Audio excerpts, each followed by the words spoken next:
Assalamu alaikum. Hello and welcome to my channel. This will probably be the first and last video, as I do not aim to devote myself to interreligious debate. I am making this video because I truly want to respond to a catastrophic argument that is spreading more and more on social media. It was first brought up by a certain GodLogic aka Avery. Well, I don't know if he was the very first to put it forward, but I think he is the person responsible for its propagation. This argument is about the famous verse Mark 13 verse 32, and also Matthew 24 verse 36, which poses a serious problem for the divinity of Jesus.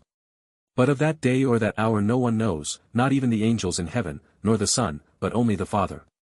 This verse is one of the most problematic regarding the divinity of Jesus because it very explicitly indicates that only the Father knows when the hour will come, which denies the supposed omniscience of the Son and of the Holy Spirit. The words of Jesus are very clear and leave no room for interpretative doubt. Well, my goal here is not to expand on this subject but to refute one very specific argument. Here is the argument. Asked about the last hour. He erroneously brings up Jesus, saying that he doesn't know the hour, which is declaration, by the way, not cognitive knowledge, but declaration. Doesn't say declaration. Hold on a second. Well, that's the word Oiden. That's the word. Show me that Oiden means declaration. Oh, yeah, I'll show you. Show me that. Yeah, it means to tell. Oiden means declaration. Yeah, okay, I got you. Look, he wants to see that in Mark 13:32, the word know, the word Oiden, can mean to tell something or declare something, right? So I'm going to show him this really quick. To consider, have knowledge, to look upon, to perceive, to see, to be sure, to tell. Please, it's okay. Let's see the definition of the actual word that's used then. Be aware, behold, scan, not tell. Not tell. Wait. Not tell. Yeah. Oh my gosh. Keep reading. Have, know, look, perceive, see, be sure, tell.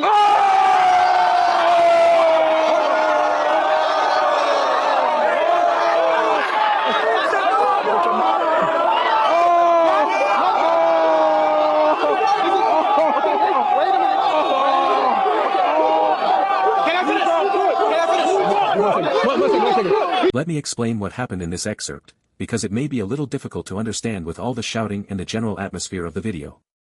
Avery is debating with Hashim about Mark 13 verse 32. Hashim argues that this verse contradicts the omniscience of Jesus. So far so good. Then comes Avery's argument. Avery claims that the term Oiden, which is the Greek word used in a verse and which has the meaning of knows, the verb is conjugated in the third person singular, actually has a declarative meaning, and that it would mean here, tell. For this, he bases himself on the website Bible Hub, which reports Strong's Concordance. Avery therefore claims that Jesus meant that no one declares or tells the hour except the Father, because that would be his role. So, are you convinced? If you are, I'm sorry for you, but you have fallen into his trap. This argument is very easy to refute. This argument suffers from three major problems. Just one of these problems is enough to make it collapse. Let's start with the first problem. It concerns the context of the discourse that follows the verse. After Mark 13 verse 32 or Matthew 24 verse 36, Jesus gives several parables to illustrate his point. And all the parables he gives refer to the same thing. They are parables where the point is to be alert because one does not know when danger is about to come. So here it really is a question of cognitive knowledge. For example, in Mark the parable concerns a man who goes on a journey and leaves his house to guards who must watch over it. Jesus says they must keep watch because they do not know when their master will return, and it would be very unfortunate for the master to find them sleeping at the door. Here, Avery's interpretation would make no sense with this kind of parable. We clearly understand that Jesus was not talking about declaring when he said Oiden, but about cognitive knowledge, which, let's remember, is the primary meaning of the word. Know that I have briefly summarized this first problem. In fact, I invite you to watch the video made by Dean Responds, which goes into more detail about this issue. This problem alone is enough to refute Avery's argument. We will now move on to the second problem, but just before that, I want to explain a bit about the Greek behind the word Oiden. It's not absolutely necessary to know this, but it will help you better understand the rest of the video, because I will use the root word a lot later. It will also be beneficial for your general knowledge. The word Oiden, used in a verse, is the perfect form in the third person singular of the verb ido. This verb, ido, is particularly interesting. It is a fundamental verb in ancient Greek. Originally it means, to see, but in this sense it is mostly archaic today. The verb horeo is usually used instead for, to see. So what is the connection with, to know? When used in its perfect form, this verb expresses a state of knowledge, that is, to know, or, to be aware of. This is a semantic shift that happened over time, which explains why dictionaries indicate both meanings, to see, and to know. In short, just know that if I speak of Ido or Oiden, I am referring to the same thing, one is simply the perfect conjugated form of the root verb, which strictly has the meaning of to know. We can now move on to the second problem with his argument. It concerns the source Avery uses. Avery relies on a work called Strong's Concordance, which is quite famous and freely accessible on the internet, notably on BibleHub.com. The problem is that Avery seems unaware that this work is not a Greek lexicon. What is a Greek lexicon? Quite simply, it is a specialized dictionary intended to define Greek words, that is, to give the meanings they may have. That is not the role of Strong's Concordance. We will see later what Strong's actual role is, and this will be extremely important for what follows. What you need to remember is that Avery cannot rely on Strong's Concordance to define the possible meanings of the term Ido, because it is not a lexicon. I am not pulling this out of a magic hat, you can verify this on the internet. It is something quite fundamental in the academic study of the Bible, so look at these screenshots from academic Bible study forums. Okay, but then what do real lexicons say about the word Ido or Oiden? I will give you 3 examples. First, we have Thayer's lexicon. It is rather old since it dates from the 19th century, but it is still very popular, especially because it is easily accessible online. I think it is even the first lexicon you come across when you look up the definition of a Greek word from the Bible on the internet. So it still does the job, even though it is not really used in academia anymore. For the word Ido, as you can see, there is nothing that indicates that this word has the meaning of tell or declarative knowledge. The word strictly means to see or to know, or terms more or less synonymous with those. Second example, the Lou and Nita lexicon, much more recent and quite concise. Here is the definition it gives of Oiden. As you can see, it only concerns knowledge. It does not give definitions related to seeing, because here we are talking about the perfect form of the verb Ido, which only has the meaning to know. This lexicon has the particularity of grouping the words it defines into semantic domains. If we look under the communication-related categories, like assess, declare, or inform, announce, the term Omicron Delta Alpha is not listed there. Finally, we have the BDAG lexicon, Bauer, Danker, Arndt, Gingrich lexicon. This lexicon is the most authoritative, the most complete, and the most used in academia. It is literally the gold standard. It is often revised, the latest revision dating from 2001, which is very recent. In short, if you want to know the definition of a Greek word, this is the lexicon you must use to get the definition. Again, this is not from me, look at these screenshots instead. Okay, and what does this lexicon say about the word Oiden? As you can see, absolutely nothing about tell, or say, or anything related to declarative knowledge. It is only a matter of to know. I have not listed all the Greek lexicons that exist because there are many and I want the video to be fairly short, but for example there is also the LSJ, which does not define Oiden at all as meaning tell. So what you need to remember is that there is no Greek lexicon that defines Oiden or Ido as meaning tell. Since Strong's Concordance is not a lexicon and cannot be used to define Greek terms, that alone is more than enough to refute Avery's argument. But it's not over, I have kept the best for last, the nail in the coffin. This is the third and worst problem. To be honest with you, I don't think Avery is even aware of this problem. I don't think he is trying to deliberately trick people, I think he is simply ignorant of what I am going to present, because it is something that requires deeper research into biblical Greek studies. But it is still unfortunate that an apologist with his level of popularity falls into this kind of error. It's quite sneaky, as you will see. It concerns the role of Strong's Concordance.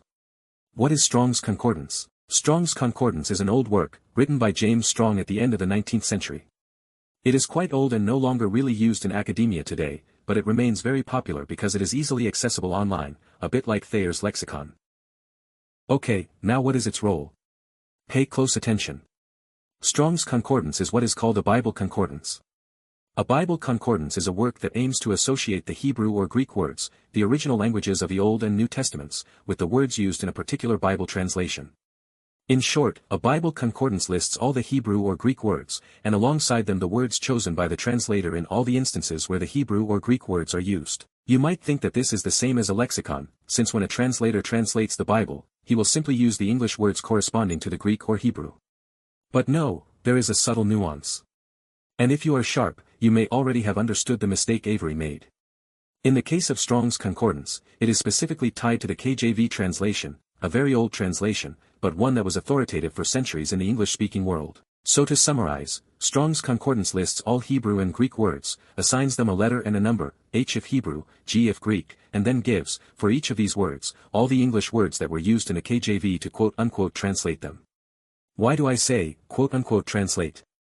Because even though the KJV aimed to be fairly faithful to the Greek, it is also a translation with a majestic, royal, and sometimes poetic style. It sometimes uses expressions or turns of phrase that deviate from the Greek to make the text more lively or more idiomatic. Okay, but what does this have to do with Strong's Concordance? Well, it's very simple, just look at what the verb ido was replaced with in the KJV to understand the source of the error. Here are the occurrences. As you can see, the verb ido was translated 281 times in the KJV as no, which is normal, since this is the literal translation of the word in its perfect form, 314 times as see, the archaic sense of the word, but also 8 times as cannot tell. This is what interests us. This is the really important part of the video, so please stay focused. In the KJV, in 8 instances, the verb ido was translated as cannot tell. But why? The answer is that it is an idiomatic expression. It is a choice the translator made to make the text more lively. He deliberately moved away from the Greek. And that is why tell appears in the list of occurrences. However, you might ask, but isn't this proof that ido really could mean tell, and that it's not just an idiomatic expression? It is extremely simple to respond to that objection. In all 8 verses, the Greek phrase translated in the KJV as cannot tell is always constructed the same way, ou plus ido conjugated in the appropriate perfect form. O is the negative particle, like no or not. Literally, this means not know. So why did the KJV translate ou plus ido as cannot tell? Very simply, when you do not know something, you do not have the ability to say it, because you don't know it. It is just a simple turn of phrase that the KJV translator used to make the text more lively or more consistent with 17th century literary style. It's like if I asked you what the 752nd decimal of pi is, unless you are a human computer, you might answer, oh, I cannot tell, or I couldn't tell. It's just a way of saying you don't know. An even simpler way to prove that this is an idiomatic expression is simply to analyze the Greek. Let's take one verse as an example. John 8 verse 14. You have the KJV translation at the top, the ERV in the middle, and the Greek at the bottom. The part that interests us is underlined. In Greek it says, bouk oideist. As I said earlier, bouk is the negative particle and oideist is the conjugated form of ido. The verb can is not present in the Greek. In ancient Greek, ken is dynamai. If ido itself had the meaning of tell, then the literal translation that the KJV would have given is, you don't tell. But that is not the case, and it wouldn't make any sense in the context of the sentence. This proves that it is an idiomatic expression, a liberty of the translator. And since Strong's Concordance must list all the occurrences of ido, it also records even the idiomatic expressions. You can see here the list of words that replace ido in the KJV translation. This is the list Avery uses as proof for his argument. But with what I've just explained, you can understand why it's worthless.